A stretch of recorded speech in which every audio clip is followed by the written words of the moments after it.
ప్రేమ గల అమ్మ దయచేసి మీరు ఎక్కడున్నా, ఎటువంటి పనిలో ఉన్నా దయచేసి 2 నిమిషాలు మా యొక్క గమనం ఉంచాలని మేము కోరుచున్నాము.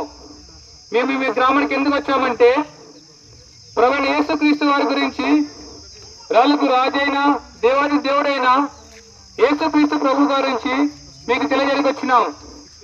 మేము ఎందుకు వచ్చామంటే మేము కూడా ఒకప్పుడు నాకు పాపం బట్టి నేను కూడా అటువంటి వాటిని నన్ను దేవుడు రక్షించినాడు. ఆ విషయాన్ని నేను కూడా మీకు తెలియాల్సి వచ్చినాను. అయ్యా అమ్మ, ఎటువంటి పరిస్థితులు ఉన్నాయేమో, అనేక పాపములతో ఇతరులు చెప్పిన పరిస్థితులు ఉన్నావేమో, ఇంత సమాధానం లేక ఉన్నావేమో, దయచేసి 2 నిమిషాలు ఈ వైపు గమనించలా వేరుతున్నాను. యేసుక్రీస్తు ప్రభు మన కొరకు ఈ లోకానికి వచ్చాడు. ఎందుకు వచ్చాడంటే ఆయన నీవు నేను చేసినటువంటి పాపం కొరకై, ఆయన మన పాపాలను క్షమించ నిమిత్తమై ఆయన ఈ లోకానికి వచ్చినాడు. ఆయన మన కొరకై శిలలో రక్తం కార్చినాడు. తలకు ముళ్ళ కిరీటం, చేతులు కాలు మేకలు కొట్టించుకుంటూ వచ్చినాడు. ఆయన ఎందుకు వచ్చినాడంటే ఆయన దేవాది దేవుడు, సమస్తాన్ని ఇక భూమిని సృష్టించిన దేవుడు మన కొరకై ఎందుకు వచ్చాడంటే ఆయన నిన్ను రక్షణ నిమిత్తమై. మనము ఎంతో బాధలో, ఎంతో నెమ్మది లేక, సమాధానం లేక ఉన్నామేమో, యేసు గురించి మనం తెలుసుకుంటే ఆయన మనం రక్షిస్తాడు. మాత్రమే కాకుండా ప్రయాసపడి భారం వస్తున్న సమస్త జనులారా నా యుద్ధకు రండి, నేను మీరు రక్షిస్తానని చెప్పినాడు దేవుడు. ఆయన ఎందుకు వచ్చినాడంటే మాత్రమే కాకుండా నీవు నేను నశించి నరకాన్ని పోతాం. మనకు ఆ యొక్క పాప బలి, మన పాపం వెళ్ళాలంటే మన పరిశుద్ధ రక్తం చేతనే మనం కడగబడాలి. ఎలా కడగబడాలంటే కేవలం యేసుక్రీస్తు ప్రభు ఎటువంటి పాపము లేదు, ఆయన ఏ దోషము చేయలేదు, ఆయన ఎటువంటి కల్మషము లేదు, ఆయన ఎటువంటి పాపం ఎరగని వ్యక్తి మన కోసం మనల్ని ప్రేమించి ఆయన స్వహస్తాల చేత నిర్మించబడి మనల్ని రక్షించిమిత్తమై ఆయన ఈ లోకానికి వచ్చినాడు. ఆయన ఈ లోకానికి వచ్చి మన కొరకై శిలువలో రక్తం కార్చినాడు. మనం ఆయన శ్వాసం ఇచ్చినప్పుడు ఆయన మనల్ని రక్షిస్తాడు. అది మాత్రమే కాకుండా మనం ఎక్కడికి వెళ్ళాలి అవసరం లేదు, ఏమో చేయాలి అవసరం లేదు. మన పాపం మనం తల్లి గర్భణ రూపింపడక మనం ఉంటే మన పాపం చేత పుట్టిన వారము.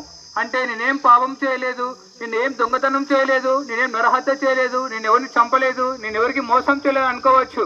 కానీ మన తల్లి గర్భణ రూపం మనం పాపం చేతనే జన్మించబడతాం. ఆ యొక్క పాపం పోవాలంటే కేవలం పరిశుద్ధ రక్తం చేత కడగబడాలి. ఎన్నో బలులు ఇచ్చినా, పుణ్యకారాలు చేసినా, ఎక్కడికి వెళ్ళి ఏమేమో చేసినా కానీ మన జీవితం అలాగే ఉంటుంది. ఆ కొద్ది రోజులు మాత్రమే మనకు సమాధానం ఉంటుంది.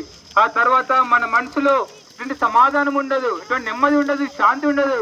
అటువంటి సంపూర్ణమైన శాంతి నీకు కావాలా? అటువంటి సమాధానం నీకు కావాలా? ఎంతో నెమ్మది లేక ఉన్నావా? అటువంటి నెమ్మది నీకు కావాలా? ఇప్పుడే ఎక్కడున్నా ఈ సమయంలోనే నీ మోకరించి యేసు ప్రభువా నేను పాపిని, నన్ను క్షమించు అంటే యేసు ప్రభు తప్పకుండా నిన్ను క్షమిస్తాడు. అలాగే నేను కూడా మోకరించి ఒప్పుకున్నప్పుడు దేవుని ఎదుట నీ పాపంలో అంతయు, నీ జీవితం అంతయు, ఎటువంటి స్థలంలో ఉన్నా సరే నువ్వు ఎక్కడున్న స్థలంలో మోకరించి యేసు ప్రభు నీ శ్వాసం ఉంచి నీ విశ్వాసంతో వేడుకునేడలా యేసు ప్రభువా నన్ను క్షమించు అంటే యేసు ప్రభు క్షమిస్తాడు. ఆ క్షమించడమే కాకుండా ఆయన నిన్ను రక్షిస్తాడు. నువ్వు చేసే పాపం ఒప్పుకున్నప్పుడు ఆయన నిన్ను రక్షిస్తాడు. అంతమంది కాకుండా ఎన్నో బాధలు ఉన్నావేమో, ఇతరులు చెప్పలేని పరిస్థితిలో ఉన్నావేమో, ఇప్పుడు ఏ క్షణం ఎక్కడున్నా సరే నువ్వు యేసు ప్రభు యథార్థంగా నువ్వు చేసే తప్పు ఒప్పుకుంటే ఆయన రక్షిస్తాడు, నేను క్షమిస్తాడు. అంత మాత్రమే కాకుండా ఆయన నిత్య నరకాగ్ని నుంచి నేను రక్షిస్తాడు. నిత్య నరకాగ్ని నుంచి రక్షించి నేను ఆ యొక్క పరలోక రాజ్యం వారసులుగా చేస్తాడు. అలాగే చెల్లి ఏం చేయాలంటే నీ హృదయాన్ని కేవలం ఆయనకి ఇవ్వాలి. యేసు ప్రభువా నన్ను క్షమించు, నా హృదయానికి రా, నన్ను చేర్చుకో అని యథార్థంగా నువ్వు ఆయనతో ఒప్పుకుంటే ఆయన క్షమిస్తాడు, నిన్ను రక్షిస్తాడు. ఆ విధంగా 2 నిమిషాలు కేవలం ఎక్కడున్నా సరే నువ్వు మోకరించి యేసు ప్రభుని ఎదుట నువ్వు ఒప్పుకుంటే, నీ శ్వాసం ఉంచితే యేసు ప్రభు నిన్ను రక్షిస్తాడు. అలాగే ప్రభుని యేసు శ్వాసం ఉంచితే నీవు నీ ఇంటి వారిని గొప్ప ఆత్మరక్షణ పొందుతారు.